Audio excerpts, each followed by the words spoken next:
যুদ্ধের এমন পর্যায়ে এসে মধ্যপ্রাচ্যের আকাশ জুড়ে ভেসে বেড়াচ্ছে শুধু বিস্ফোরণের শব্দ আর প্রতিশোধের হুঁশিয়ারি। হাজার মাইল দূর থেকে ছোড়া ক্ষেপণাস্ত্র যেমন ধ্বংস ডেকে এনেছে, ঠিক তেমনি মুখের শব্দ এখন হয়ে উঠেছে আরেকটি যুদ্ধাস্ত্র। আর সেই বাকযুদ্ধের মধ্যে দৃশ্যত বদল আনছে ইসরায়েল।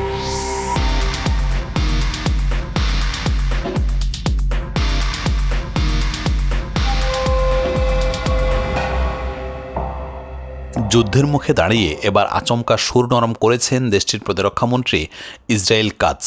আগের মতো আর তেহরানের জনসাধারণকে লক্ষ্যবস্তু করার কথা বলছেন না, বরং বলছেন তাদের ক্ষতি করার মতো কোনো ইচ্ছেই ইসরায়েলের নেই। মধ্যপ্রাচ্যের অন্যতম গুরুত্বপূর্ণ সংবাদ মাধ্যম আল জাজিরা এমন তথ্য নিশ্চিত করেছে।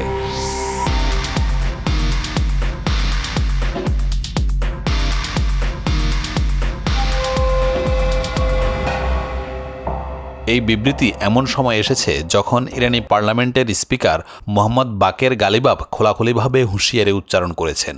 বলেছেন ইরানের সশস্ত্র বাহিনী ইসরায়েলকে নরকে পরিণত করবে এবং বিশ্ববাসী দেখবে কিভাবে বারবার লাল রেখা লঙ্ঘন করা জায়নবাদী শক্তিকে চূর্ণ করে দিচ্ছে ইরান। তিনি বলেন, এই যুদ্ধ এখন আর কৌশলগত নয়, এটি অস্তিত্বের লড়াই।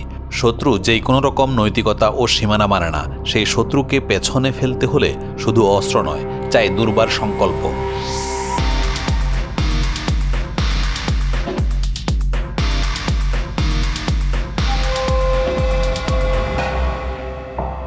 সোমবার ইরানি পার্লামেন্টে দেওয়া বক্তব্যে গালিবাফ জোর দিয়ে বলেন, এখন সময় এসেছে শত্রুকে উপযুক্ত জবাব দেওয়ার। কারণ ইসরায়েল এমন একটা রাষ্ট্র যারা প্রতিটি আন্তর্জাতিক সীমারেখা অতিক্রম করেছে। তারা শুধু গাজা বা লেবাননেই নয়, এবার সরাসরি তেহরানেও হামলা চালিয়েছে। তাই ইরান আর পিছু হটবে না, শান্তিও আসবে না যতক্ষণ না প্রতিশোধ সম্পন্ন হয়।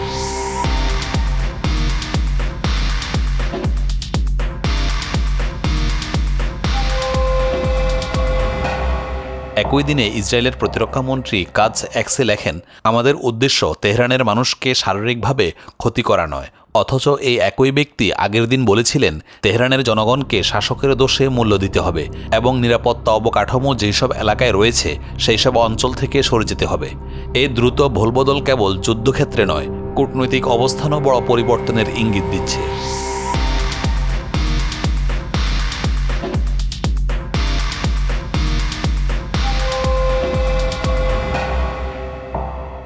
এইদিকে ইসরায়েলের সামরিক বিশেষজ্ঞ ইউসি মেলম্যান মুখ খুলেছেন। ইসরায়েল সরকারের সিদ্ধান্তের বিরুদ্ধে তিনি বলেছেন, ইরানকে আক্রমণের নামে যত বেশি আত্মঘাতী সিদ্ধান্ত নেওয়া হচ্ছে, ততই যুদ্ধবিরতির আগে ইসরায়েলকে মাথা নিচু করে শান্তির অনুরোধ করতে হবে। ইসরায়েল যদি এই আগ্রাসী কৌশল বন্ধ না করে, তাহলে আগামী কয়েক সপ্তাহের মধ্যে নিজেদের নিরাপত্তা নিয়ে সবচেয়ে বেশি আতঙ্ক থাকবে তারাই।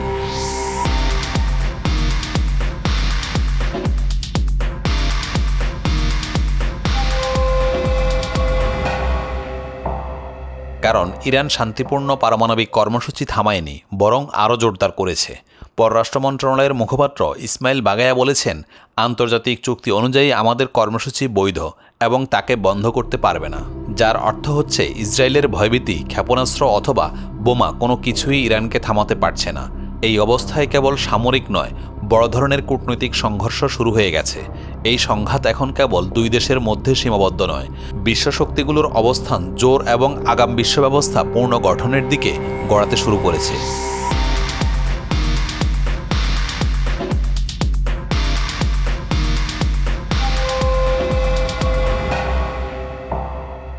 ইসরায়েল ইরান সংঘর্ষের পেছনে শুধু পারমাণবিক কর্মসূচি নয়, রয়েছে আরও গভীর রাজনৈতিক ইঙ্গিত। যুদ্ধের ধুলোর আড়ালে এখন একটি অন্যরকম কূটনৈতিক খেলা স্পষ্ট হয়ে উঠেছে, যার প্রকৃত লক্ষ্য হতে পারে ইরানের সরকার ব্যবস্থাকে ভিড় করে ভেঙে দেওয়া। সামরিক সংঘাতের পাশাপাশি কৌশলগত, মনস্তাত্ত্বিক ও গুপ্তচর কার্যক্রমে ইসরায়েলের এমন সরব অংশগ্রহণ নতুন প্রশ্ন তুলেছে।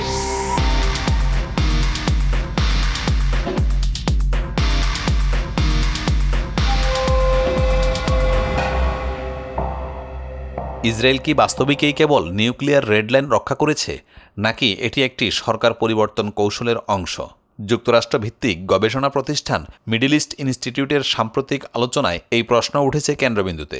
সামরিক ও কূটনৈতিক বিশ্লেষকদের মত অনুযায়ী ইসরায়েলে চলমান হামলা নিছক প্রতিক্রিয়া নয়, বরং এটি দীর্ঘমেয়াদী পরিকল্পনার একটি ধাপ। যার চূড়ান্ত উদ্দেশ্য ইরানের অভ্যন্তরে এমন একটি অস্থিতিশীলতা সৃষ্টি করা, যার মধ্য দিয়ে দেশটির বর্তমান শাসন ব্যবস্থা হুমকির মুখে পড়ে। এই পরিকল্পনার অংশ হিসেবে ইসরায়েল বেছে বেছে ইরানের উচ্চ পর্যায়ের পরমাণু বিজ্ঞানী, সেনা কর্মকর্তা এবং গোপন তথ্যদাতাদের হত্যা করেছে।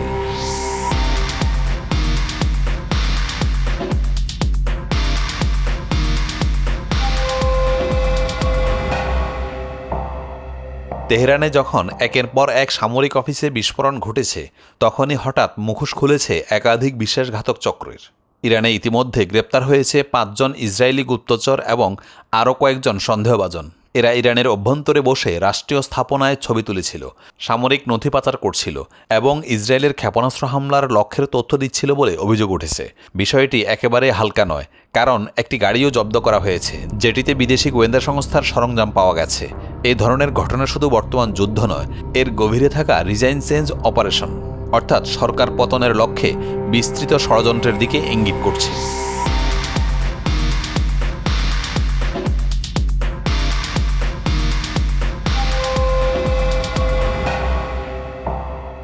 এইদিকে ইরানের প্রতিরক্ষা দপ্তর সরাসরি জানিয়েছেন, ইসরায়েলের হামলায় শুধু সামরিক ক্ষতি হয়নি, দেশটির স্থিতিশীলতা নষ্ট করার চেষ্টা চলছে।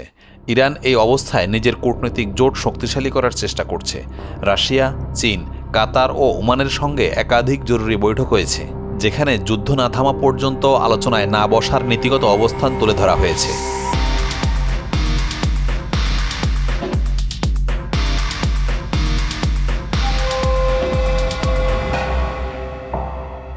ইরান আরও জানিয়েছে, তেহরানে হামলা হলে শুধু প্রতিশোধ নয়, আঞ্চলিক প্রভাব বিস্তারের জন্য সরাসরি পাল্টা আঘাত আসবে। আবার ইসরায়েল একাই এই কৌশল নিচ্ছে না, এখানে আছে মার্কিন যুক্তরাষ্ট্রের সুস্পষ্ট ভূমিকা। গোপনে পাঠানো ৩০০টিরও বেশি হেলফায়ার ক্ষেপণাস্ত্র। এর প্রমাণ, এই ক্ষেপণাস্ত্রগুলো ছিল লেজার গাইডেড, যা নির্দিষ্ট টার্গেট ধ্বংসে ব্যবহৃত হয়। এবং ইরানে নির্ভুলভাবে বহু বিজ্ঞানী ও সামরিক ব্যক্তিকে হত্যা করতে ব্যবহার করা হয়েছে।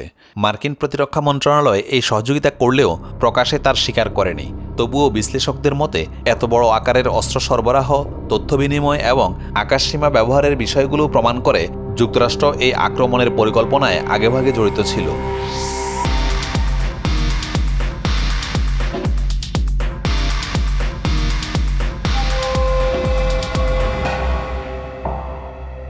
অন্যদিকে জর্ডান এখন একটি নীরব গেটওয়ে হয়ে উঠেছে। তাদের আকাশপথ ব্যবহার করে অস্ত্র ও যুদ্ধবিমান প্রবেশ করেছে। এমনকি জর্ডান নিজেও ইরানের কিছু ড্রোন ভূপাতিত করেছে বলে দাবি করেছে। অথচ এই একই জর্ডান কয়েকদিন আগেও নিজেকে নিরপেক্ষ বলেছিল। এই অবস্থায় প্রশ্ন উঠেছে, ইসরায়েল কি শুধু আত্মরক্ষার ছায়াতলে বসে আছে, নাকি একটি বৃহৎ মধ্যপ্রাচ্য পুনর্গঠনের পরিকল্পনা নিয়ে মাঠে নেমেছে?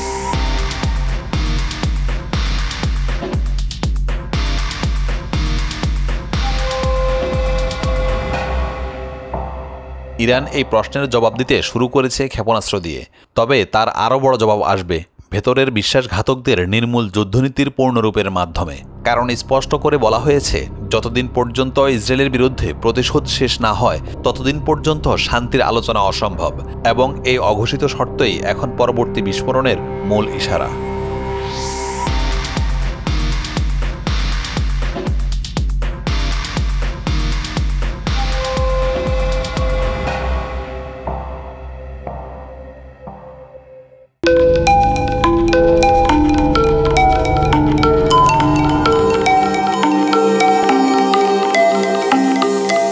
টেক টিভি, দেশ ও দশের কথা বলে।